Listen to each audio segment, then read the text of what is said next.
What's up, everybody? Welcome to another FPL preview and analysis video, this time for Game Week 31. I'm Jarrett, I'm Evan. and this is How to FPL.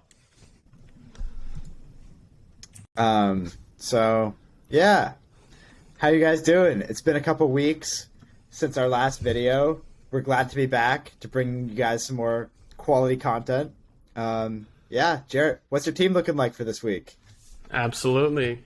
So this is kind of how my team did last week. It's never good to drop rank by 10k places.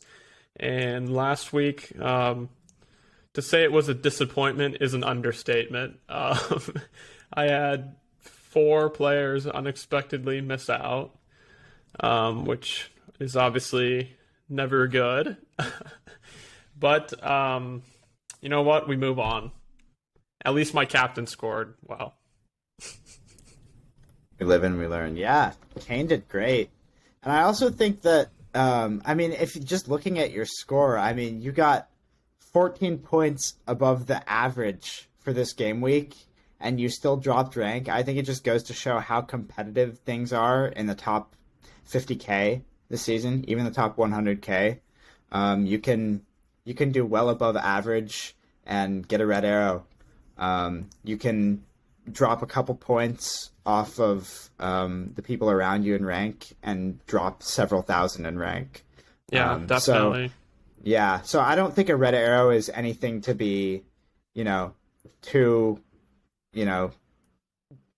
nothing to beat yourself up about, especially considering that you could just as easily get an even bigger green arrow than next week. So Thanks, bro. I got you. Wait, should we talk a little bit more about that team? I feel like there's some other interesting stuff. Definitely because you had Son. Didn't you have Son before this week and then you got Kane? No, I've had Kane for a while. Oh, okay. Okay. Never mind. No, there's nothing interesting. I had a bad transfer to bring in Pereira, and that did not pan out at all. But yeah. It's all right. We're moving on to next week. New blank slate. All right, let's talk about your team. Yeah. All right. Similar boat for me. I did a little bit better. Obviously, Saka helped with that. You had Saka as well. Yeah, I think it was basically just Ben White. Yeah. My boy, pulling through. Definitely glad to have him there. Obviously, I didn't see the Ramsdale thing coming either, and we can get into it, but that's one of my dilemmas for the upcoming week, because I don't know if he's going to play or not. But yeah, also, Bray and Adams, I only kept them because of the upcoming double for them in 33. So, no surprises here. But, if you're looking at your team right here, you only had, 7 players play, and you barely dropped rank. So I think that's pretty good, honestly. No, I'm not even, I did get a small red arrow, but it doesn't concern me too much. I think that I'm in a pretty good spot. Yeah, definitely. Cool.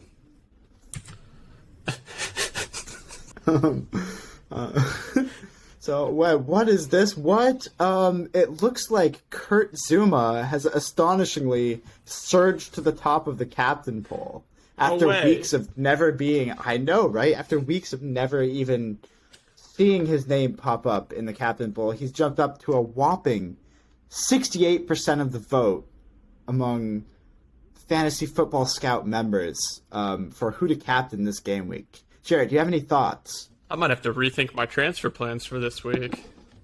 Yeah. Jeez Louise. Now that I think about it, I think he's a great captain choice. I did not realize that we left the LMAO on here. Yeah. It's okay. Oh, what a it's graphic. justified. What a graphic. I love it. It's funny. All right. Yeah. No, but in all reality, Captain Salah this week, because he's going to be angry about how he went out of the World Cup qualifiers. The penalty kick with all the lasers in his eyes. I think he's going to go on a revenge tour against Watford. Thoughts, Evan? I agree, and I think if you hit the slide, actually, we have a Oh, little I did not yeah realize that. yeah that's okay. Yeah, obviously, first of all, Mohamed Salah is just extremely sexy.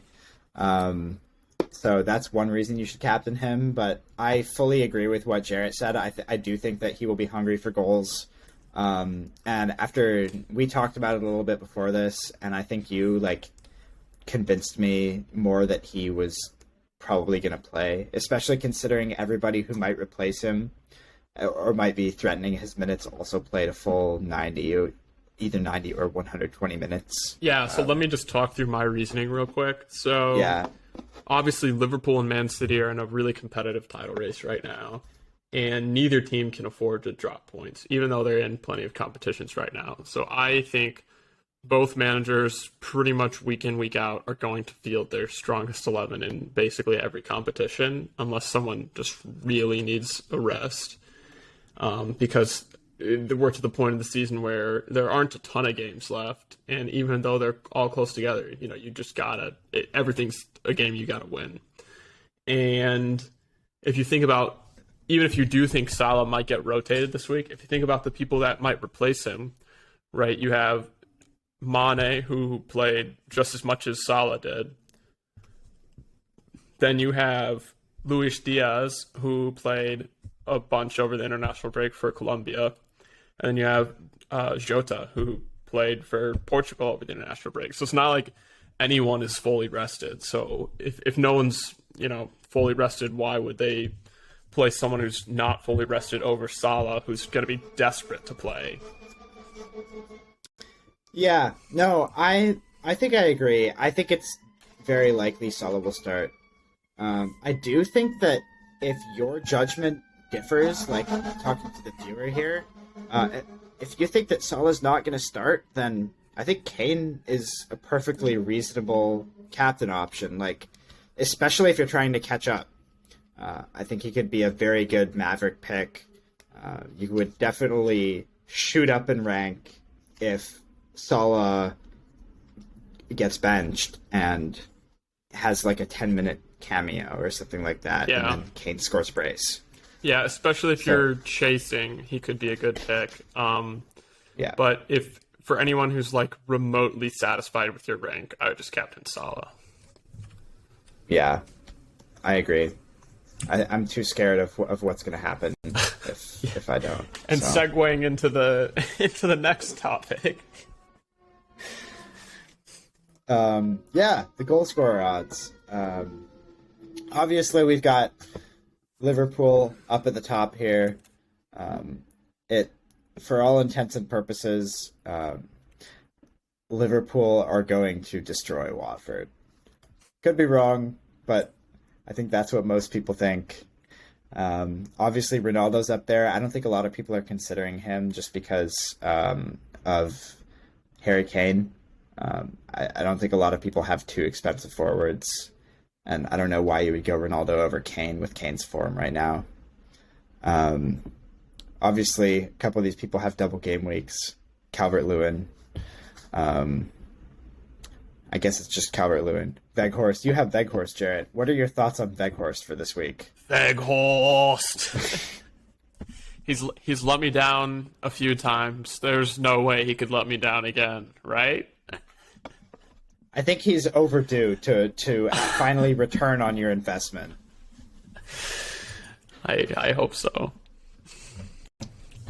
But yeah, Son's in there too.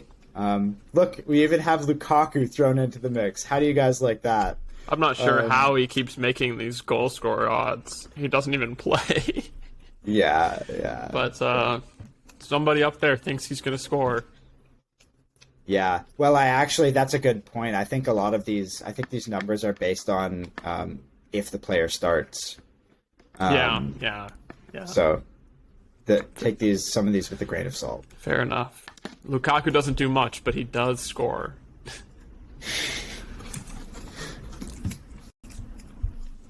Yeah. So we've just got the fixtures for the rest of the year laid out here. And this is a good segue into our teams for the next game week because, Jared, I know that this kind of factors into your long-term plans. So do you want to kind of talk about your chip strategy from here until the end of the year? Yeah, sure. So I still have my bench boost left and my second free hit left. I would guess that a lot of people are in a similar situation.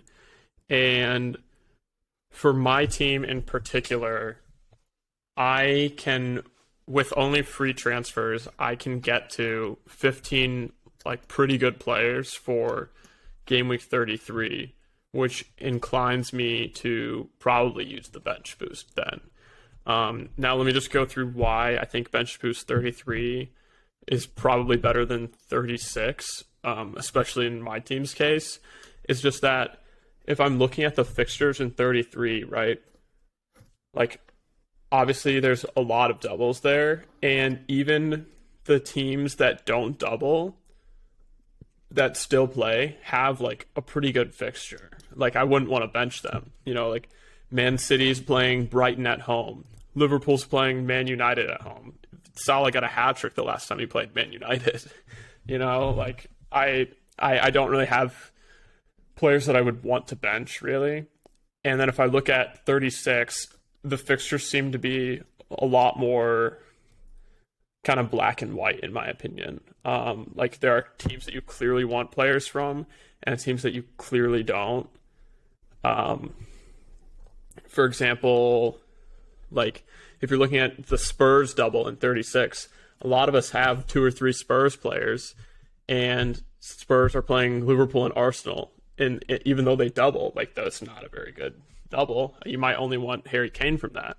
So I'm kind of thinking right now that if you have both left and you can get a pretty good 15 for game week 33, then I think it's best to bench boost in 33 and free hit in 36. Yeah, I think that makes a lot of sense. And I'm in a really similar boat to you in terms of what my team structure looks like right now. I think a lot of the differences in our teams are in the cheaper players that we've chosen. So I agree. I think I'm just slightly less sure of what I'm gonna do. So I do think, especially after talking to you, that bench boost in 33 seems like a pretty reasonable option. That being said, I think as of now, my plan is to make a game time decision the week of, and very likely I might save it, along with saving the free hit. I don't think I need to free hit in 33. I think that would be a waste of a free hit. So I might save the bench boost for 36 and use my free hit on the last game week of the season, just because YOLO. I think it would be fun, and it could work.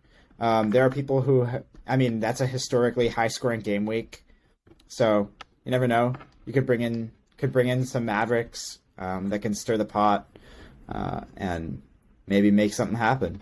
Yeah, so. Definitely. Or if you were gonna consider like bench boosting in 36 or something, you could free hit in 37 even, where there will still be a few doubles. Yeah, exactly. A lot of options from here on out, but I think honestly, what we think of these options are gonna change a lot as these game weeks go on. Injuries and whatnot. So good to have a plan. Yeah, but... and not all our fixtures are even scheduled right now. Exactly. So I think this will be a recurring theme in upcoming game weeks and videos as the season progresses. Yeah. Sorry, one of us cut out a little bit there, but I was going to say, and not even all the fixtures are scheduled yet. So that obviously changes things a little bit too. Exactly. Cool. So getting into my team for this week, if all these people play, I feel pretty good about my team this week. I think Ramsdale probably won't play, so I went ahead and started Sanchez at home to Norwich, just because I don't really like waiting for my points to come off the bench, because I like my score to look better right away.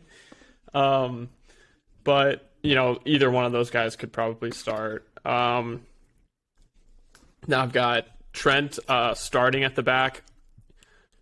I think there is a legitimate, 50% chance that he plays. Some people might disagree. Whatever, I don't really care.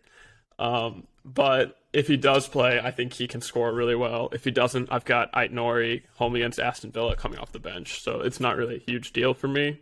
I don't want to sell him, so yeah. Then we got Robbo and Doherty, both great options this week. Salah captain. I think he'll probably get a haul. Rafinha's due for a good performance, I think. He's back from COVID. Martinelli, Saka. I probably won't have Coutinho. I'm thinking about transferring him for Phil Foden, and then just keeping Foden for the rest of the season. I think it'd be nice to have a Man City player for, their title race for the rest of the year, especially since it's now really on. And then Harry Kane's got the vice captain, and I'm putting my faith in Weghorst again because he does have the double, so we'll see.